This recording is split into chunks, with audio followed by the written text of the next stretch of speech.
I'm so happy that you're joining us this afternoon, and a really interesting topic, family well-being. So as Kush said, there's so much talk about individual well-being. We're all revisiting our sleep, our physical health, our mental health.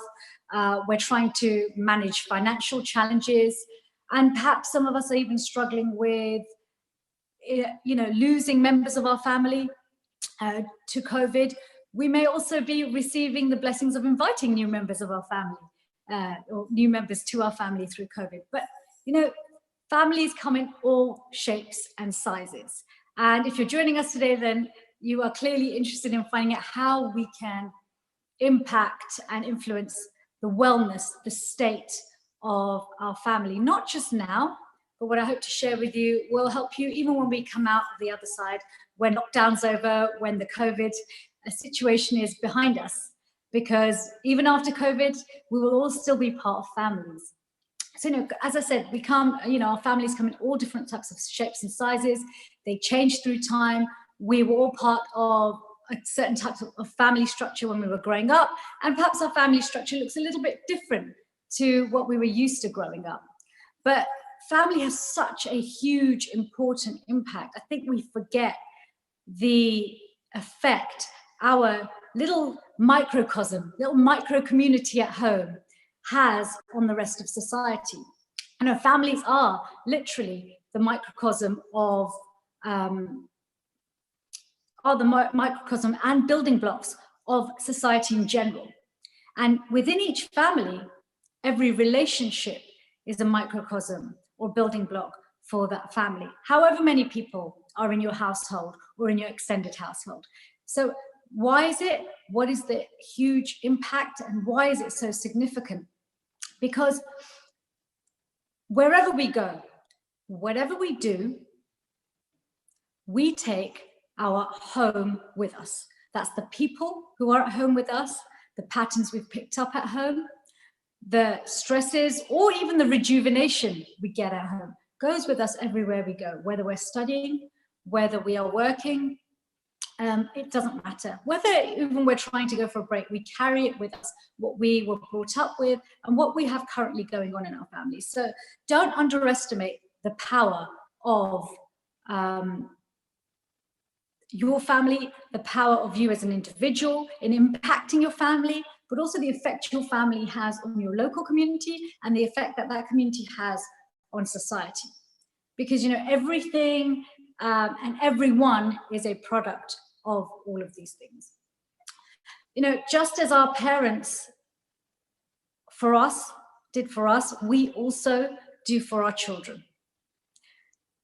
We have a profound effect on them, even when we think we're not affecting them. Often in my work, what I'll see, a huge area of my work is focusing on a client or patient's past history, their personal history, what their relationships were like growing up, what their relationships were like with their siblings, with their parents, the kind of activities they did, what their emotional expression was like. And as parents, we have a huge influence. And by influence, this is actually a really powerful concept. It's not there to frighten us or to make us worried. But the reason I'm mentioning it is influence. It means that we have control over it. So we have influence on how our spouses, and particularly our children or other extended members of the family, anybody, and particularly the young ones, are developing their sense of who they are. They also learn from us how two people in a relationship relate to each other, both in terms of how they speak to each other, how they run the household, how they place importance on things, how they prioritize things in life. Where is the priority placed? Is it placed on physical health, emotional well-being, on the family as a unit? Are there spiritual values there? So we often, as we're growing up, and our kids also learn from us, how the two people who are running this household, or 3 people, or 5 people, however many people are running the household, how do they relate to each other? Okay, so this is a really important and valuable input that we have as parents into our families. The other way, as parents, we really influence our children is they also understand from us who they are, not just in the house, but in the world. Okay, so many of us have picked up our sense of self-identity, our sense of self-worth, our sense of purpose, our sense of value, our sense of identifying ideas around success and failure, ideas around happiness and distress, have been picked up from our parents. So we have an impact on that side also. We also learn from our parents, and our children learn from us how to deal with authority. Now, you know, like I said earlier, we carry our homes with us. We carry our families with us wherever we go. And often as we've gotten older, we may have noticed that some of the patterns we have, relationship patterns we have at home, we also take into our workspace. Equally, our children will also carry those things. So the reason I'm going into this a little bit more is because I think as we spend more time in any relationship, as we spend more time with people, it breeds familiarity. We start to take things for granted. We get caught up in the busyness and routine and trying to make things happen rather than focusing on how they're happening and why we're doing those things. So what I'd like to share with you is, you know, just some strategies to help us to self-reflect in the pursuit of family wellness, but also some tools to build on what we already have, because it's never too late to start, and it's also never too soon to start, even if you feel like you're in a good place. So, you know, with all this struggle, you know, it sounds like quite a tough job, tough gig to be a parent, doesn't it? I mean, I think most of us would agree that we didn't really know what our parents did for us until we became parents. And it didn't come with a manual. And maybe as a youngster, as a teenager, I remember not being so grateful for what my parents did. I used to get annoyed if they were constantly checking up on me, or would get fried out if I didn't call them, if I was out or I was an hour late with my call. I just couldn't understand their anxiety. I couldn't really appreciate until I became a mother myself what it means to raise a family, how so much of what we put into our families is unnoticed by the rest of the family. And I actually think it's a beautiful thing because it allows us to become selfless. It allows us to really understand what the important things in life are and how to have healthy, selfless, loving relationships. You know, families can be a real opportunity to grow.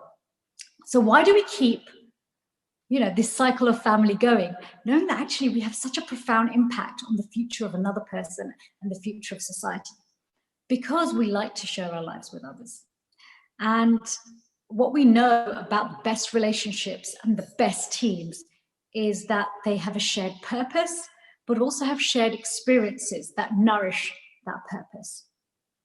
So I'd like you to all kind of have a think about, in our families, are we simply sharing the same space, or are we also continuing to share purpose and experiences in the pursuit of that purpose? How our families look and how they live change as we change, as kids get older, as everybody's needs change. You know, life changes. But throughout life changing, within all of us, there is a witness. Within all of us, there is that essence within ourselves which observes all of this.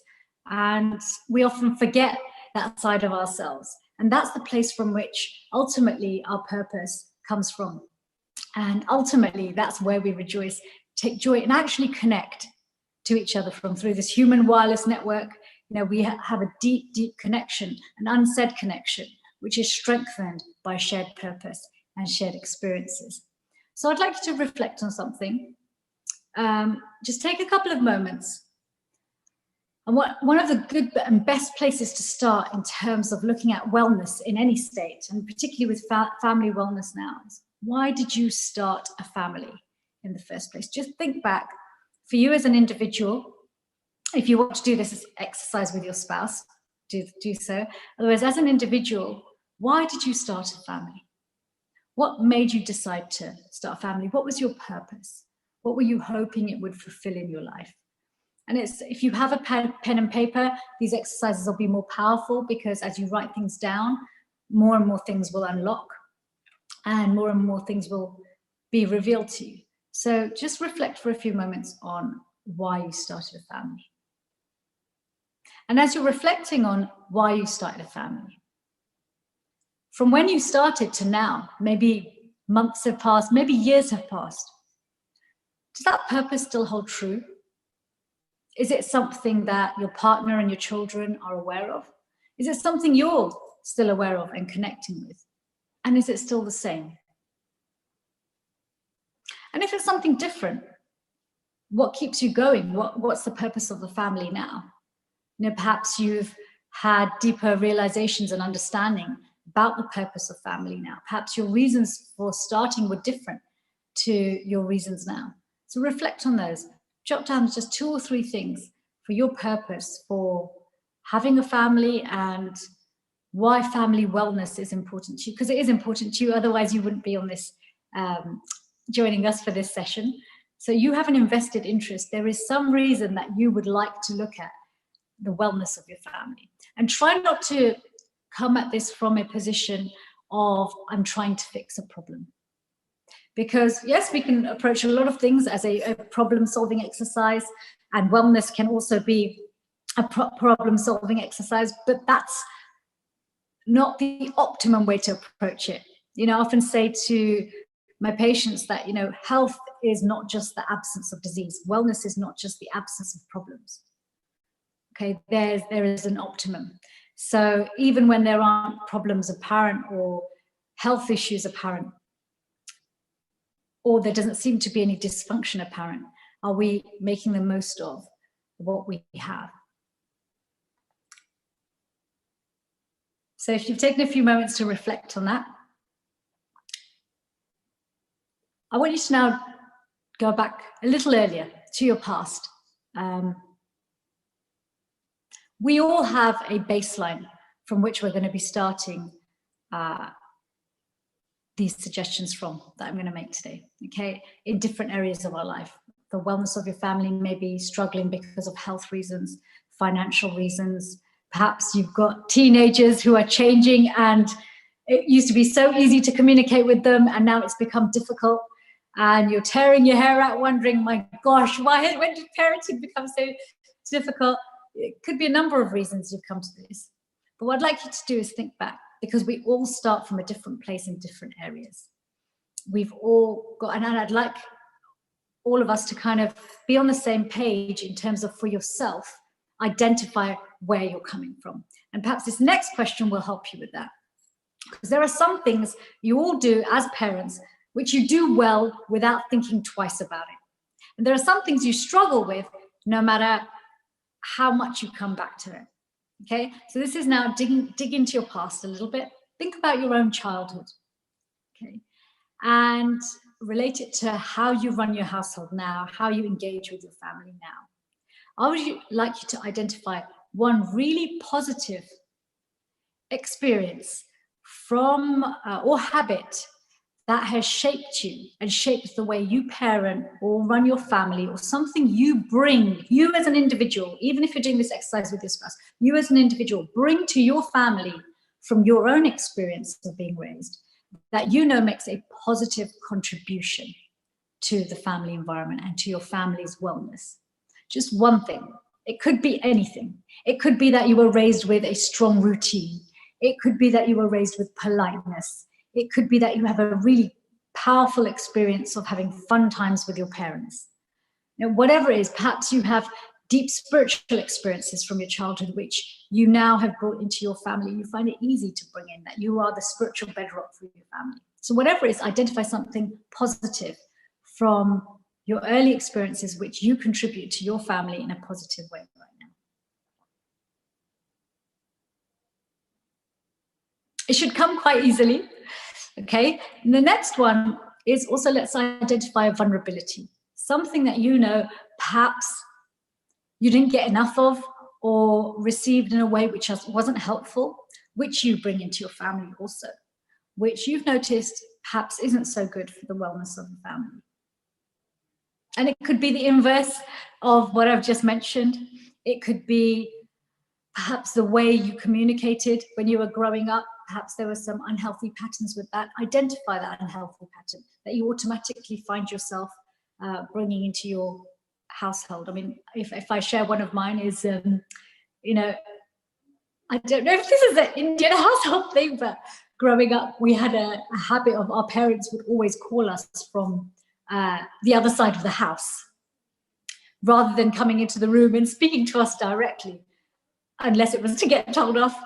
And I've noticed myself, I've caught myself, and it's something I have to consciously try not to do, is I will catch myself calling my daughter from upstairs when I could very easily come downstairs. And this can unnecessarily lead to miscommunication, because how well can we hear someone who's on the other side of the house?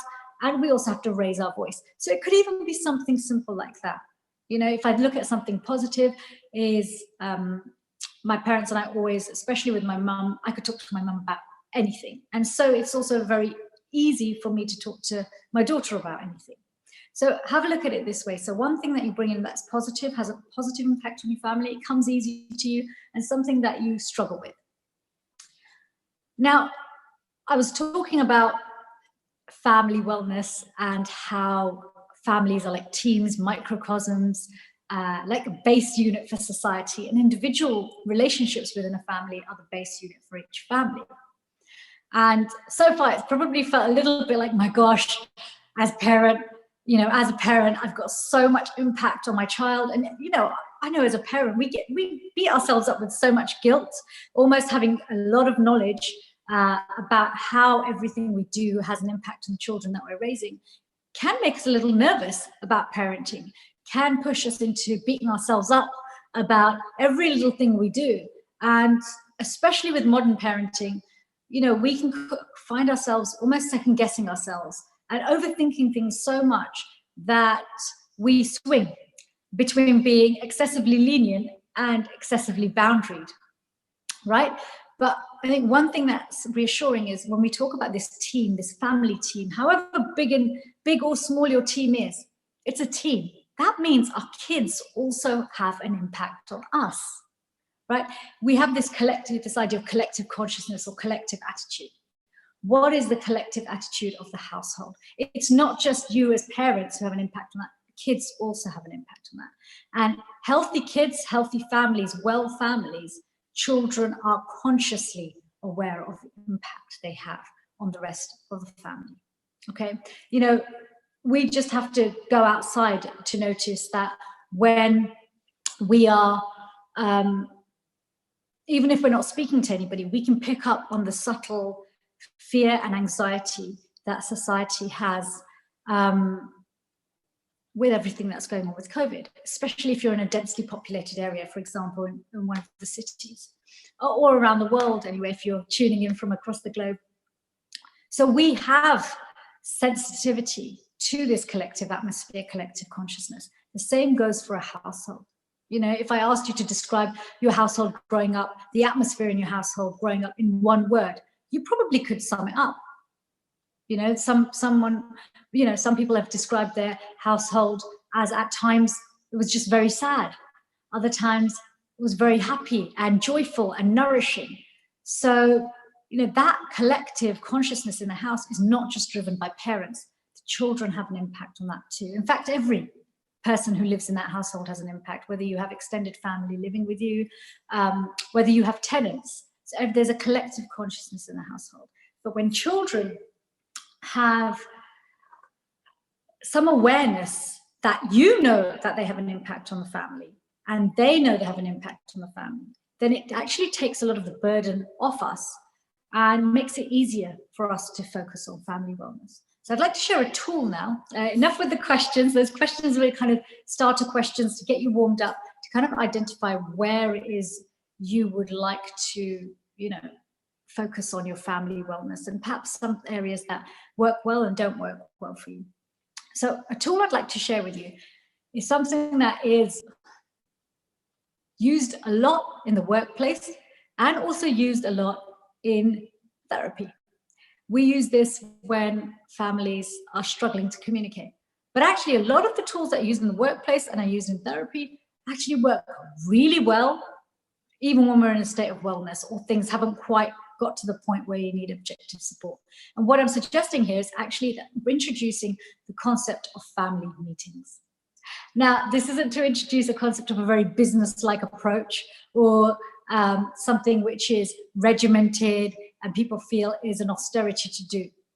It should be something that can be organically introduced. What is a family meeting? Just like in the workplace, just like in the therapeutic environment, a family meeting is an opportunity for everybody within that microcosm, within that unit, to get together. And when I say everybody, I mean everybody, even if you have toddlers, to get together and revisit the purposes that we have as a shared unit, okay, as shared individuals, a shared purpose, and which shared experiences we want to have to fuel that purpose. It's also an opportunity to visit individual purposes and how they feed into that purpose. So family meetings have many, many ways they can be run, but I'm going to share with you some ideas on how they can run effectively, but also the effect that good, healthy, regular family meetings have on our family wellness. You know, I often say to, people will often say, oh, I never see my GP, or I never see my doctor or my psychiatrist, only when I'm ill. But actually, it's good to check in with people even when things are going well, right? Because remember, nobody gets sick overnight. If your family wellness or family health is not in a good place, it didn't happen overnight. But again, like I said, it's never too late and never too soon to start. So this idea of family meeting is really an opportunity for the family to come together, communicate when emotions aren't heightened. And one thing that helps with family meetings, the first thing is deciding, first of all, when it's going to take place and where. Okay, you may want to identify somewhere in your household which is neutral or communal for the entire family. Okay, and find a time in the week which works for all the family members. Okay, now try to, if you can, not change this week to week. I appreciate everybody's schedules and timetables and families are different, but this works really well if there's a fixed time and day and space every week. Because what ends up happening is, as you start to get into the rhythm of it, it becomes natural for you to use that space and time. It becomes habitual to use that space and time for healthy communication, for family time, okay, for addressing how are we going to change this microcosm, this collective consciousness in our household, so we all as individuals are functioning better. Okay, and then what we take outside with us when we leave the house is also we're having a positive influence on the rest of the planet. So identifying where and when is really important, because what happens is, by committing to a where and when, if it's in the diary, it's in the diary. There should be a kind of level of commitment where, just the same way when you wake up, going to brush your teeth is so automatic. You always do it in the same room, in the same way. At a similar time. Why? You don't put it in your diary, it just happens. So family meetings can have that kind of a profound impact if you give it the when and where from the get-go. Okay, and even the way we communicate in the family meeting will start to become so habitual that you will start to communicate in a healthier way even once the family meeting is over. So when and where is really important. Set up some ground rules. So these ground rules can address essentially the way you're going to communicate. Okay, so no interruptions. Have some sort of system in place where, depending on the ages of the people in the household, there's an effective way to indicate that you're ready to speak. Now, I appreciate with very small children, this isn't going to work, but with very small children, they're going to be led by parents and waiting to be invited to speak, okay, or say, or indicate, or gesture, even if it's just a nod, okay? Generally, family meetings work very well if there's an agenda. Now, this agenda can be put in a central place, maybe the kitchen fridge. You might want to put a list on the magnet for each week, have an agenda. And things that can go on the agenda can be celebrations, can be issues you want to resolve, it can be anything. And it's a free-for-all in the sense that every member of the household should feel comfortable adding to that agenda. So an agenda is really, really important, and it's really useful. One of the reasons it's useful is often much of our family issues arise because we have said or done something in the heat of the moment, because we're stressed, or worried or angry. And in the heat of the moment, we may say or do things which then the consequences of which just cause us more problems. So what having an agenda does is, we all hear this idea of actually stop, take a deep breath, think 3 times, and before you speak. However, that's not always easy to do. And we all have different personalities. Some are going to be more attuned to that than others. So what the agenda does is if there's something that's really bothering you, it can go on the agenda. And then when we have the family meeting, what it means is that emotions have died down and it can be addressed much more objectively. And with the ground rules in place around communication, it makes it much easier to have a healthy conversation about a difficult subject. Okay, so when and where, try and fix that at the same time. Ground rules, an agenda. And then when it comes to the meeting itself, it's really helpful to, before you even get into the agenda, start with compliments. This is a really healthy way for us to get into a positive mindset from the beginning of the meeting, rather than seeing it as a problem-solving exercise. It also helps children with their self-esteem. Okay, it helps all the household members with their self-esteem, and it validates us and it encourages people to participate. So start off, first of all, with compliments and celebrations, and try to be something sincere and meaningful. It doesn't have to be a huge, massive success or brilliant grades or a promotion or anything like that. Just even something simple, like, I really appreciated how you tidied the room, or thank you so much for, the nice meal you cooked yesterday. Just even a small thank you like that. It doesn't have to be a massive thing, but a little bit of gratitude has a profound effect on bonding and relationship building. Okay, so based on your agenda, based on your ground rules and the compliments, what you'll probably find is you will get some action points. Okay, now without micromanaging, the situation, the rest of how the family meeting goes depends largely on what's on your agenda and how communication has gone. I would say when you start your family meetings, try and have them shorter in terms of time as you get used to spending that time together.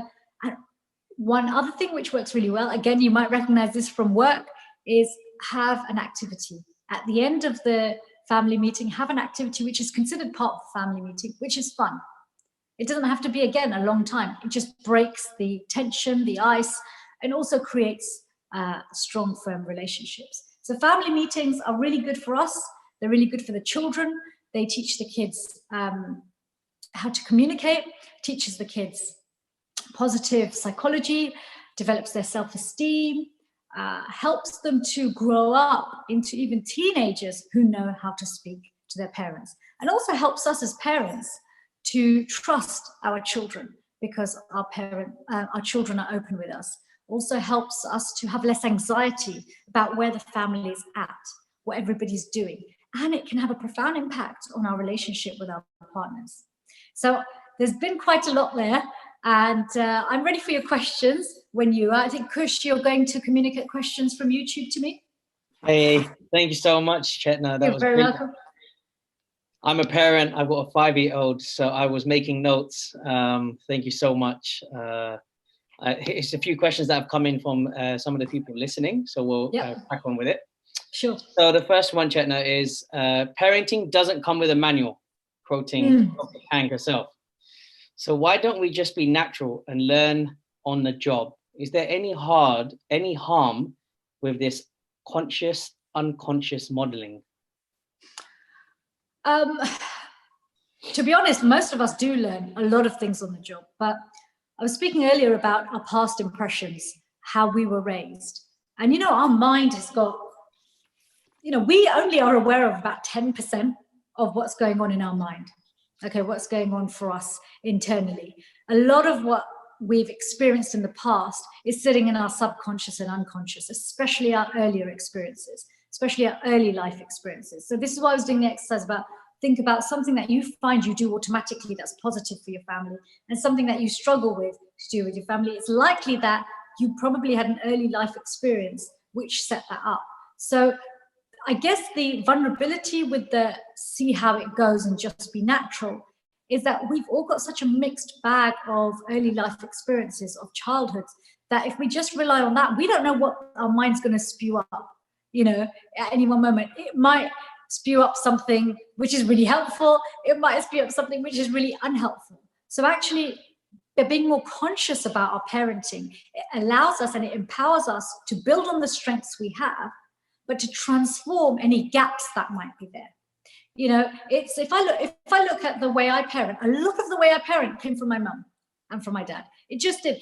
I get more and more aware of that as both the good and the bad, but they can both be celebrated, right? Even my difficult experiences can be celebrated because they led to a strength in me. So yes, we should be natural. We don't want to be artificial, but I think what we can do is combine the two. If we combine conscious parenting with being natural, it means we're natural about where we're at, but we're conscious about where we're going, which is why being, purposeful, having shared purpose and shared experience is so important. That's wonderful. I like that very much. Thank you very much. Another question, Chetna, can you explain why we take our closest loved ones, for example, our family, for granted and treat those closest to us the worst? Why are we conditioned like this? It's a phenomenon that affects all of us. And how is there some sort of tips you can give on how we can unwire that? Sure. Why do we do it? Why does familiarity breed lack of gratitude and contempt? It's the why is a can of worms. It's a huge topic. Why that happens? Some of it is conditioning. Some of it is practice. We often hear about this practice of daily gratitude. If we have a habit of that, we are less likely to become overfamiliar and take for granted.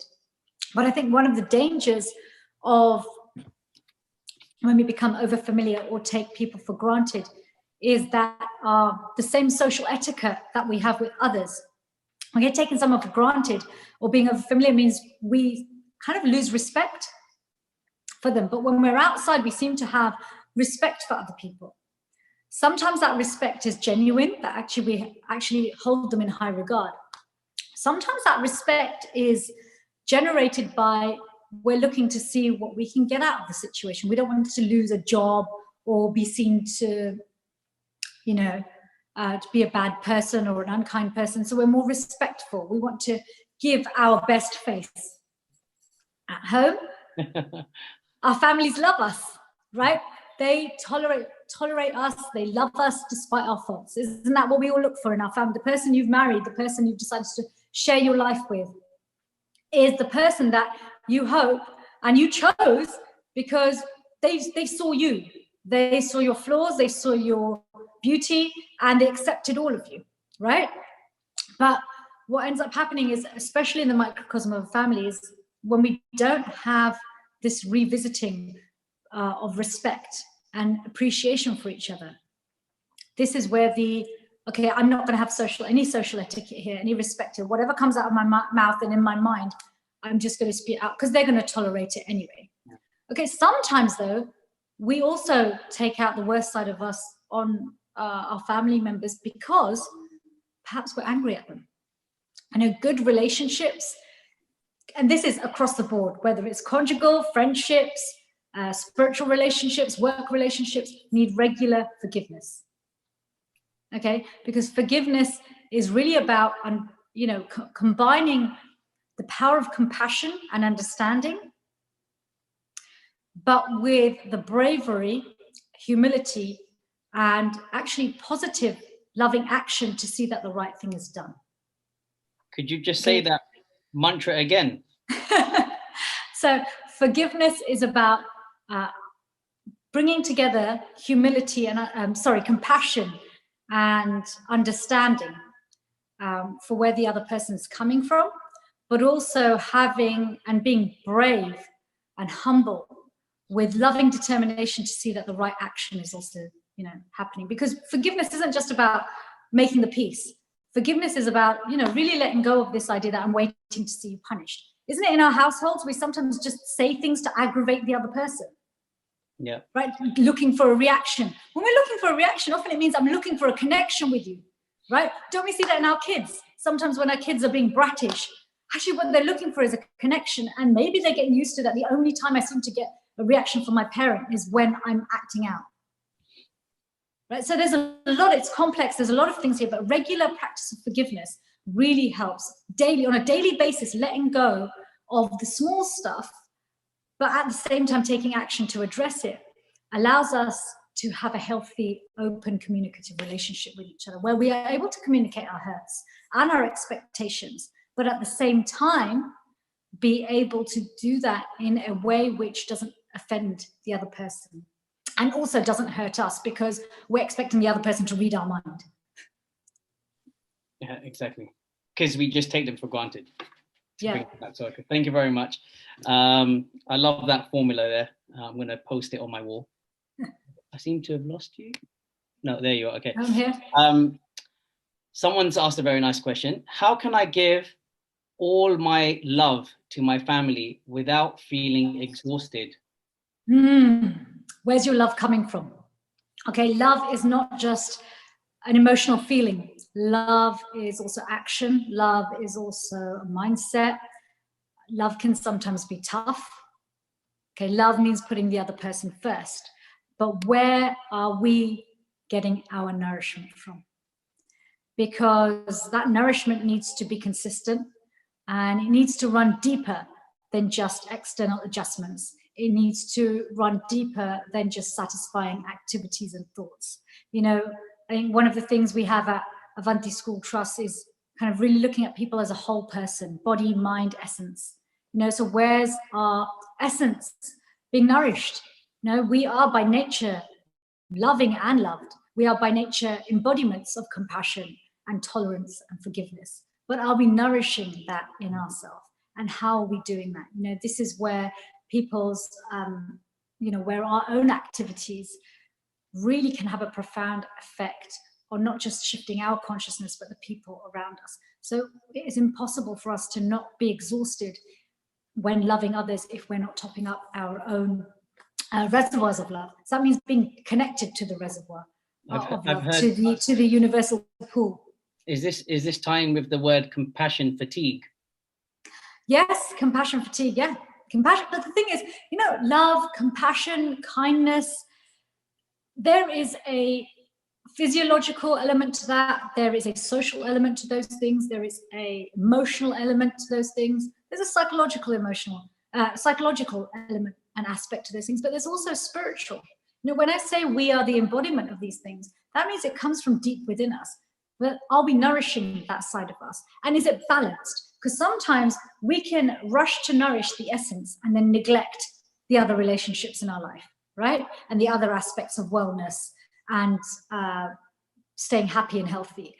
On the other hand, we may find that we're focusing so much on psychological and physiological wellness, or so much on relationships that we're neglecting our physical health, or so much on those things that we've neglected our spiritual health. So I know this isn't to say we should be being perfect in every way, but it needs balance. And we'll find that wherever we're neglecting something, it will catch us up, and we will feel bereft in that area at some point in our life. You know, there'll be some of us who have paid so much attention to perhaps our careers or our romantic relationships that we've neglected other parts of our family, or we've neglected our spiritual life.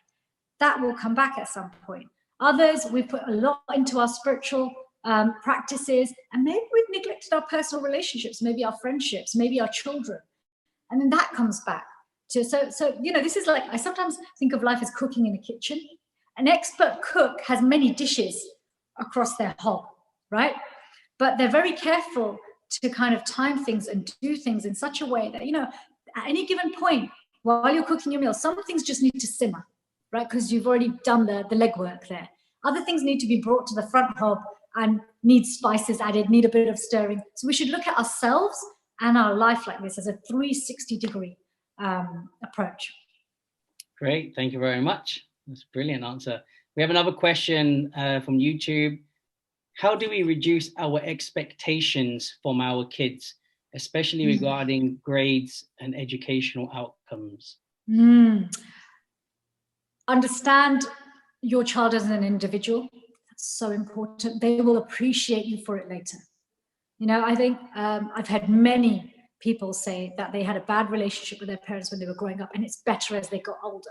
Maybe it took their parents a really long time to let go of them and allow them to be individuals. Maybe those kids had to take a few years away from their parents to be able to become individuals. But if we can already do that from the start, you know, it's very easy as parents to get blindsided by our egos and try and fulfill our own desires through our children. So I think, you know, when we're looking at goals for our children, hopes and expectations for our children, where is our child in all of that? Now, some of this is about understanding the strengths and vulnerabilities of the child. Some of this is about understanding what's best for the child overall. And some of this is also really checking and seeing, okay, how much of this is my ego? How much of this is my fear of what other people will say to me about unfulfilled, you know, desires or expectations that I had? Because, you know, you may very well have been sent somebody into your family. That child's come to you to test you. Oh, yeah. Right.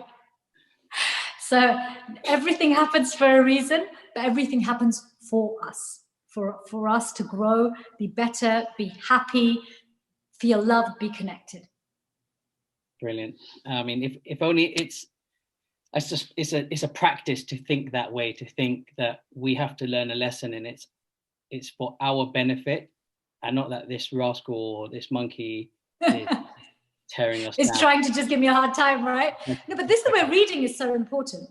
You know, what we read and what we hear has a huge impact on how our mind and intelligence drive our decision making. You know, if we read and hear uplifting things, it helps us to keep that mindset. I was watching a documentary about former presidents. So it was George Bush and Bill Clinton.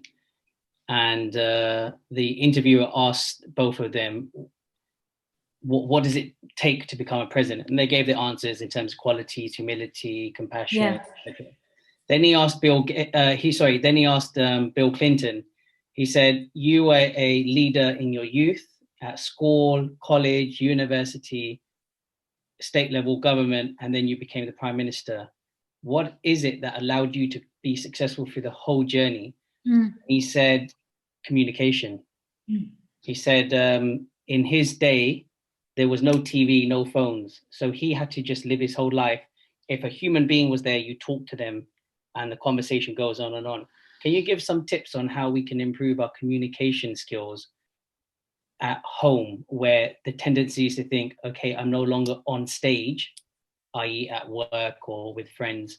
So there's this tendency to be complacent and we just go on our phone while we're playing with the kids, we'll go on our phone, or everything seems to be a bit absent-minded when we're at home, and how we can... I think you've answered your own question there, because, you know, you've highlighted the number one distraction. You know, the example you gave of Bill Clinton and these presidents, that actually they communicated. Why did they communicate? Or what was there space to communicate? Of course there was, because it's much easier to switch off the TV when there's only 4 channels, right? It's much easier to get off the phone if all you do is speak on it. Yeah. But if your phone is your TV and your office and your perhaps your dating site or your coffee shop, well, like, it's become for everybody now, right? Everybody's working, meeting up with friends, educating, doing everything online, entertaining, everything online, right? So how do we be more present? That's really essentially what healthy communication comes down to. Aside from being selfless, loving, and kind, it comes down to being present. And it's very difficult to be present if we are busy being busy. Okay, so I would say on a practical level, you know, I've introduced this idea of family meetings really to bring in where we don't have opportunities naturally, like we did perhaps back in the day. There were more opportunities naturally to communicate and be present, right? Playing outside, doing sports, chatting to each other, because there was nothing else distracting you. Where we don't have that now, we have to then create that. We have to be conscious about creating that. So family meetings are once a week thing. You can build that into the day. You know, easy ways to build it into the day. And this also helps us to detox from technology as well. is have a set time as a family in the morning where nobody goes on their technology. Have a set time in the evening where nobody goes on their technology after. This will help your sleep. It'll help your communication. It will set an example to the kids. It will teach all of us in the household self-control and discipline, because there's only so much time that our minds can be on a screen, distracted by many different stimuli at the same time without it affecting our mental well-being, without affecting our attention span, and we get worse and worse at just being present in community. So being present, first of all, is a good tip. So practice that, create opportunities for you to be present, and find healthy ways to communicate with each other through active listening. Because if we listen, the first thing I was taught in my job is listen. That is the first skill that we're not taught so much, speak, explain things eloquently, learn the diagnostic codes. The first thing as a doctor we do is we learn how to listen. And because when you listen to someone, within 60 seconds, the first 60 seconds of any meeting, people have expressed exactly what's most important to them. When we don't listen, all we have is what's most important to me. Yeah, that's very true. So make space and time, be present, and listen actively. Those are my 3 tips. Brilliant. Thank you very much. Earlier you said about having self-control, and the questions come in. Any advice for setting boundaries for kids, especially when they feel they should be governed by the same boundaries that apply to us parents, i.e. phone time, eating habits, sleeping habits and stuff? I know I get it a lot. I'm, in the evening to unwind, I might watch Netflix, and then my son says, well, you get to watch it at nighttime, I get to watch it in the daytime. So they try to maneuver things around so that they're governed by the same boundaries, but they don't understand, or maybe we're mis-explaining it, that they have. Okay, let me answer your question with a question first.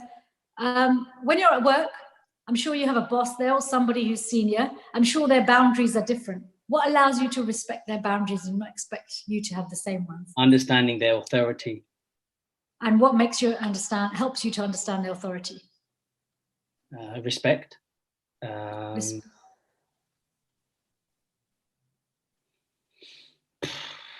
Because you got it. Sometimes it boils down to because you got it, right? Okay, so there's 2 things here. First of all, parenting is hard work. Selfless means selfless. Depending on the age of our kid, very small children observe. They learn through observation. So you can explain, unless your child is very emotionally intelligent, you can explain it all you want to them. Oh, I'm an adult. You're a child. It's me like, no, we're the same. Whatever you do, I'm going to do, right? Okay, in their mind, that's all there is. There isn't all this fancy, hierarchy or anything. I love you, you love me. Why don't you do the same thing? If this is good for me, why isn't it good for you? And often what's good for our kids is good for us. I was giving a sleep seminar a couple of weeks back, and I was saying, we give our kids the luxury and, the support of a good sleep routine. We don't give ourselves that. Why? So actually, first of all, ask yourself, is what I'm expecting of my child actually good for me too? Okay. And is my child showing me something that I should actually be doing this? Then there's other things which really aren't appropriate, for kids. For example, you might only need 7 hours sleep and your child needs to sleep 12 hours. You can try and explain that. But, depending on a child's age and as they grow, you need to use different tactics. But with small children, they respect and adhere to boundaries based on love. Okay. As children get older, they go through this phase between 6 and 12 where they need boundaries based on authority. And that authority needs to be a combination of respect and love. But then after 12, especially in the teen years and tween years, especially kids today, with the current climate being so different, it's a difficult age from 12 to 18 because on the one hand, they want to hold on to the safety of parents very closely. They need that love and nourishment. At the same time, they're developing their independence and their own sense of self-identity. So they need to feel like they've earned respect, like we've earned their respect because they're understood. So again, and their needs may be aligning more with ours because they're becoming an adult and yet they still have children. So it's more about how do we get children to accept boundaries. Yeah. And they do it. It starts from an early age. If they love us and respect us and appreciate the boundaries from a young age, then as the boundaries are put in later on, then it's just automatic that they accept it, just like you do with your boss. It's just automatic. It's the question. You struggle to respond to why you accept, but you just do, because they respect you, you respect them, right? So you can't use the same parenting dialogue that we did with a 4-year-old as you do with a 12-year-old. I've seen that. I've seen that with my relationship with my daughter. It's nuts. The same stuff just doesn't work. And it's great because it helps us to grow. That example you gave of the boss that dumbfounded me a few minutes ago, because it was set from the outset, it's now very easy for it to be maintained. And I think with our parenting, we can't really chop and change. We have to kind of keep growing on the momentum and getting it early. I was just going to say, just to add to that, one thing about boundaries is please follow through. Please follow through. If you say you're going to give your child a reward, give them the reward. If you say you're going to give your child a punishment, give them a punishment. The thing is, if you go back and forwards with I've met parents who've said, oh yeah, I just tell them I'm going to give them sweets and then I don't give it to them. I said, yeah, but then in their mind, that means that if they do something, you don't follow through. As they get older, they'll just realize, well, my parents don't follow through on anything that they say, and it breaks trust.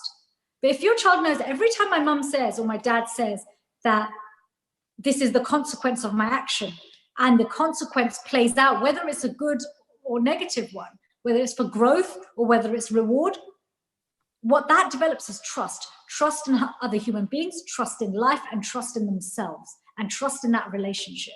So please follow through. So don't say things that you don't mean. Very, very sound advice. We'll go into our last question now. What advice would you offer to parents in relation to reassuring their children about returning to school? Because there's lots of conversations going on the forums at the moment of whether they should or not. I think with children, I think just like with us, I think it's important to get the information about the current climate correct, okay? And not get swayed by people who are being too relaxed about it, or people who are too frightened. Just get the facts. We are dealing with a pandemic. We are dealing with a virus. The virus inherently on its own, how much harm it causes is relative. Okay, and so children are largely safe. At some point, most people are going to be exposed to it.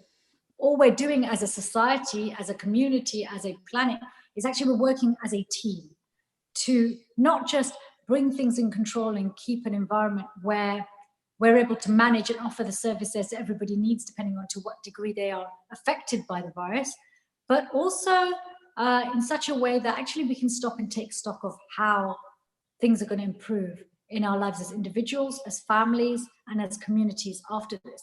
Children respond, and we all respond much better to focusing on the positive outcomes and the positivity behind what's going on, rather than framing it in a, this is something to be scared of.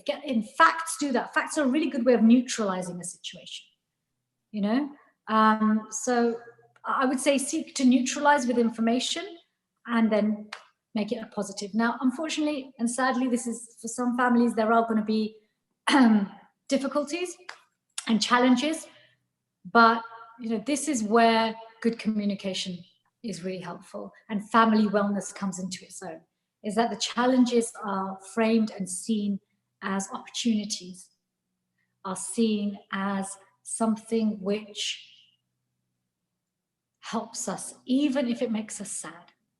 There's a beauty in all of our emotions. They're there for a reason. But anyway, I wish everybody well, and I wish you very, very well in your journey to family wellness.